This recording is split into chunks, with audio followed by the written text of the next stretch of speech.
But tonight he has a fierce adversary, the Tajik Eagle Nurullo, a new freestyle wrestling style.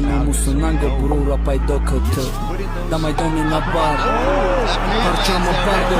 Tu vakte da tane gjusha khun tani masë par. Dëshman farna gu, gjon me të mbaro arba gjap hokë, gjon me të mbare hataj obi pokët mo hosu ozo gar që dide ma zot. Ti njivu su bota gushtado azon, inshallah aj pesha ruzoj behtarin vatan me ishte dar zamin.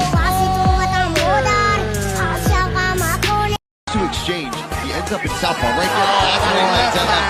Money.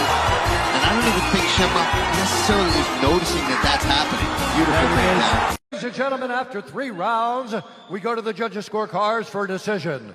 All 3 judges scored this contest 30-27 for the winner by unanimous decision, Nurullo, Tajik Eagle Aliev. The Tajik Eagle soars to 11.